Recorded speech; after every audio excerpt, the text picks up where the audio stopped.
بسم اللہ الرحمن الرحیم۔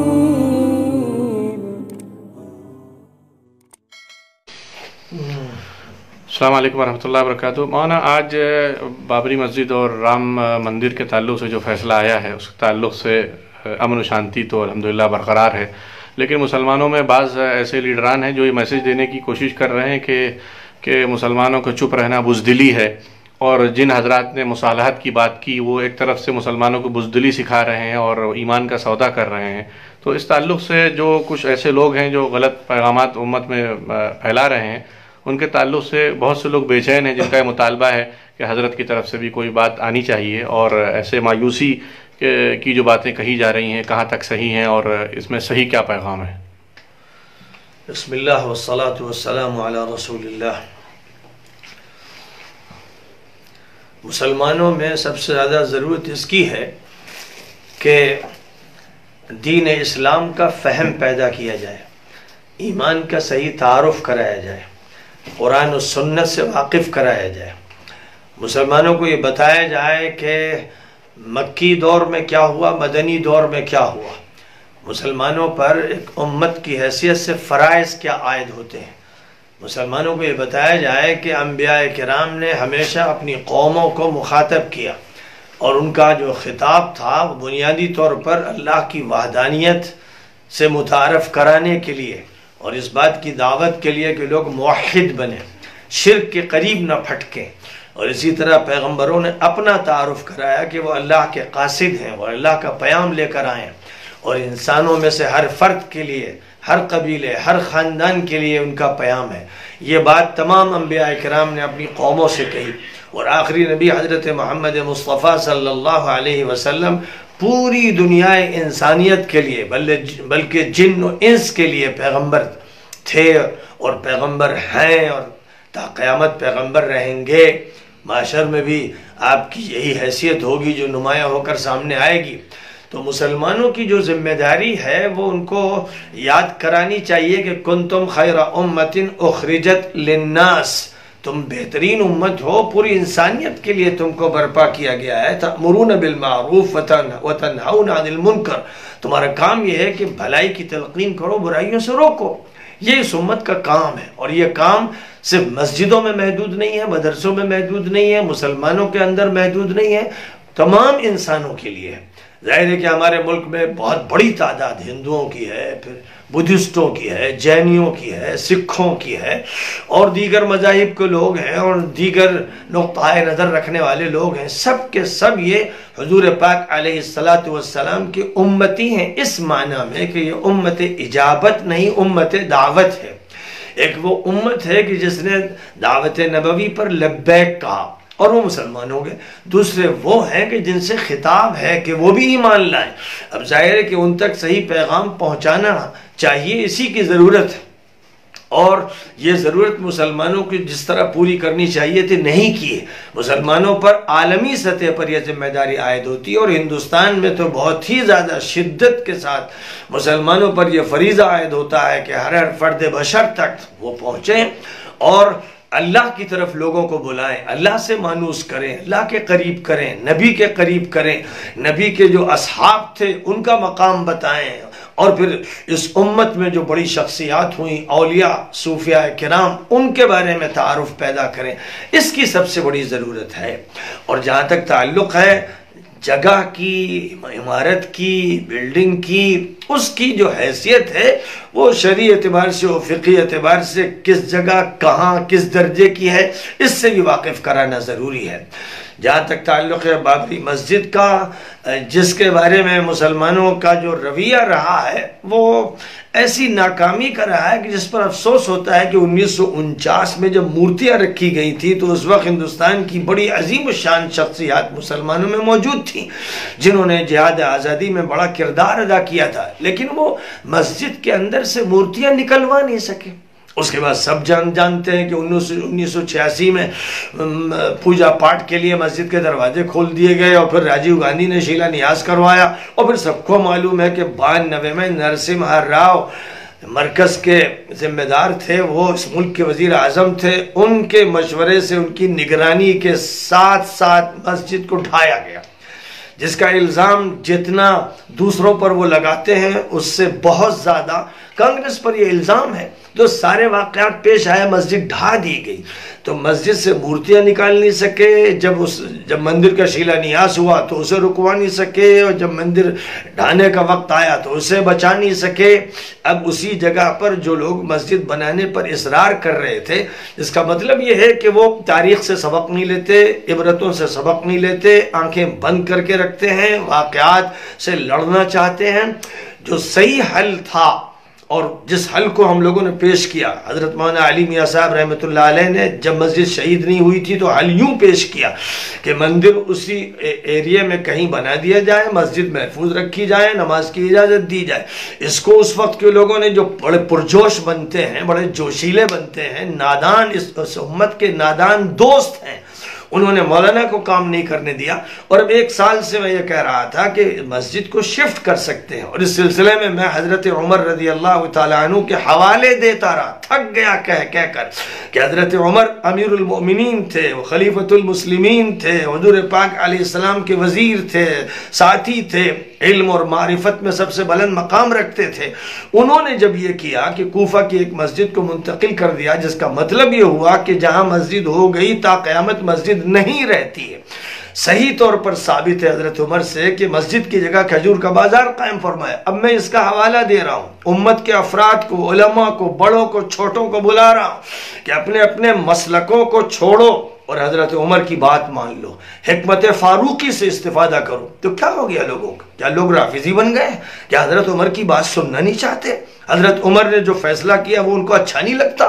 اگر حضرت عمر کے فیصلے کو مان لیتے, جس کو ہم لوگ سے پیش کر رہے تھے اور یہ کہہ رہے تھے کہ اس مسجد کو وہاں سے ہٹا دیا جائے اور پورے ملک کی مسجدوں, درگاہوں, خانقاہوں, مدرسوں, قبرستانوں کے تحفظ کی ضمانت سپریم کورٹ سے لی جائے, پارلیمنٹ سے لی جائے, اور اس کے لیے راستہ ہموار ہو رہا تھا, تو اس کی طرف بڑھنے نہیں دیا گیا, راستہ روک دیا گیا, مخالفتیں کی گئیں اور طرح طرح کے الزامات لگائے گئے. تو جن کو یہ اچھا لگتا ہے اچھا لگتا رہے, انہیں مایوس ہونا ہے. تمام مسلمانوں سے میں نے بار بار اپیل کی ہے, کہا ہے کہ اب اس قیادت سے وہ خود دستبردار ہو جائے اور وہ یہ فیصلہ کریں کہ وہ قیادت جو ہم کو سیاسی اعتبار سے شکست کی طرف لے گئی, تمدنی اعتبار سے لے گئی, معاشی اعتبار سے لے گئی, مسجد کا مسئلہ ہو یا اور کوئی مسئلہ ہو, ہر مسئلے میں شکست سے انہوں نے دوچار کیا, ہمتیں توڑوا دی. اس قیادت سے الگ ہونا چاہیے. ضرورت ہے نئی نوجوان قیادت کی, اور نئی جوان قیادت کو یہ نہیں سوچنا چاہیے کہ جب تک ہمارے بزرگ ہیں تو قیادت ان کے ہاتھ میں رہے گی. ان کو چاہیے تھا کہ وہ نبی پاک علیہ السلام کے طریقہ کار کو اختیار کر کے مکہ مکرمہ میں, جیسے آپ نے حضرت عتاب ابن اسید کو گورنر بنایا جو 18 سال کے نوجوان تھے, حضرت اسامہ ابن زید کو وقت کی سپر پاور رومی حکومت سے مقابلہ کرنے کے لیے آپ نے قائد بنایا, چیف آف آرمی اسٹاف بنایا, جو 18-19 سال کے تھے. یہ جو حضور کا اسوہ ہے, آج ضرورت ہے کہ جوانوں کو اٹھایا جائے. اور جو بزرگ ہیں, میں بھی انہی بوڑھوں میں شمار ہوتا ہوں کہ اب جو قیادت کی پوزیشن میں نہیں, اس لیے میں جوانوں سے کہتا ہوں کہ انتظار مت کرو, آپس میں سر جوڑ کے بیٹھو, خود اپنی قیادت تیار کرو, ملک کو ایک نئے رخ پر لے کے چلو اور داعیانہ کردار ادا کرو, پیغمبرانہ کردار ادا کرو. جو مایوسی پھیلا رہے ہیں اور ادھر کی باتیں کر رہے ہیں, جو کل تک یہ کہتے تھے سیاسی آقا انہوں نے بنا رکھا تھا لادینی پارٹیوں کو, سیکولر جو کہلاتی ہیں, اور عدالتی آقا بنا رکھا تھا انہوں نے ہائی کورٹ اور سپریم کورٹ کو. پوری امت سے کہتے تھے جو فیصلہ آ جائے گا ہمیں منظور ہے, ہم اسے قبول کریں گے, وہ تو عدل و انصاف کا مندر ہے. بڑے بڑے بزرگوں کے الفاظ سب کے کانوں میں ہیں, تحریریں سب کی موجود ہیں, یہ بیانات دیے جا رہے تھے. اور میں یہ کہہ رہا تھا کہ تم نے خدا بنا رکھے ہیں, تمہارا عدالتی خدا الگ ہے, تمہارا سیاسی خدا الگ ہے, تمہارا تمدنی خدا الگ ہے, تم شرک کر رہے ہو. توحید کا یہ تقاضا ہے کہ اللہ کو مانو اور نبی پاک علیہ السلام کی رسالت کو مانتے ہوئے اس ملک میں دعوت کا بگل بجا دو. اس لیے سپریم کورٹ نے جو فیصلہ کیا کہ مسجد کے لیے زمین دی جائے گی, اجودھیا میں دی جائے گی, یہ فیصلہ ان کا صحیح ہے. اور جو فیصلہ انہوں نے مندر کے بارے میں کیا ہے اس فیصلے کو ہمارے بڑوں نے صحیح مانا، کیونکہ وہ پہلے ہی سے پوری قوم کو بتا رہے تھے کہ جو فیصلہ آئے گا وہ ہمیں منظور ہوگا. اس لیے اب اخلاقی جواز نہیں رہ گیا، قانونی جواز نہیں رہ گیا. ملک کے ایک باشندے ہونے کے اعتبار سے ان کے پاس جواز نہیں رہ گیا کہ اس فیصلے کو رد کر سکے. انہوں نے یہی سبق پڑھایا. میں ان کو دعوت دیتا رہا اللہ کی طرف، رسول اللہ کی طرف، حضرت عمر ابن الخطاب کے فیصلے کی طرف. انہوں نے اس کو نہیں سنا. بہرحال انہیں مبارک ہو جو وہ سوچ رکھتے ہیں. اور میں یہ کہتا ہوں کہ اب عظیم الشان مسجد اجودھیا میں بنانی ہے.